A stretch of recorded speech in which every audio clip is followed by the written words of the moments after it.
పూరా local. GST రెండో reform తీసుకొచ్చారు. ఇది మీరు ఒకసారి చూస్తే నాకు ఏమాత్రం అనుమానం లేదు. నేను ఎప్పుడు కూడా దేశ రిఫార్మ్ అంటే నేను ముందుంటాను. అది నా జీవితంలో ఇప్పుడే కాదు, మొట్టమొదటి ఒక ఆర్థిక సంస్కరణలన్నా, ట్యాక్స్ రిఫార్మ్స్ అన్నా, టెక్నాలజీ రిఫార్మ్స్ అన్నా నేను ముందుంటాను.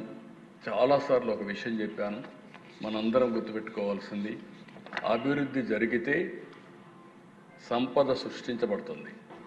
సంపద సృష్టిస్తే ప్రభుత్వానికి ఆదాయం వస్తుంది. ఆదాయం వస్తే ఆ ఆదాయంతో సంక్షేమం మళ్ళీ అభివృద్ధి చేయడానికి అవకాశాలు వస్తాయి.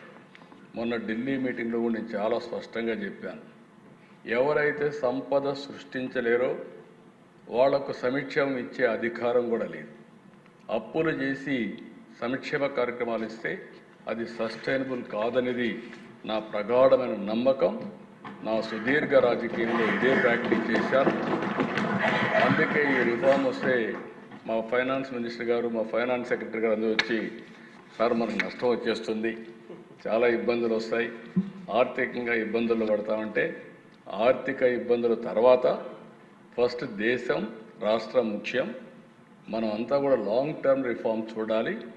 It will be A game changer, don't object.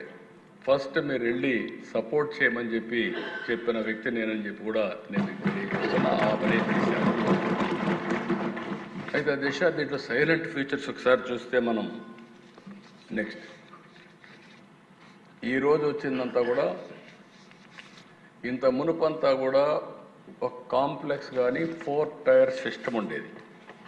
ఆ 4 టైర్ సిస్టంలో 5, 12, 18, 28 ఇందులో కూడా ఒకే ప్రోడక్ట్కి సంబంధించిన వేరియస్ బై ప్రోడక్ట్స్ వస్తే ట్యాక్సేషన్ మార్చేసేవాడు, వేరే స్లాబ్కి పోయేది. దానివల్ల ఎక్కడికక్కడ కాంప్లికేట్ చేసి లేనిపోని సమస్యలు, ట్యాక్స్ పే చేయడం కానీ, అధికారులు వీళ్ళని ఎరాస్ చేయడం కానీ, ఇలాంటి కాంప్లికేషన్స్ అన్నీ ఉండేటివి.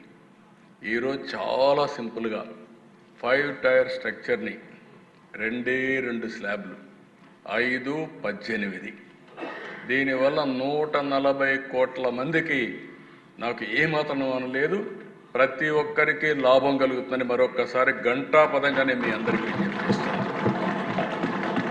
నెక్స్ట్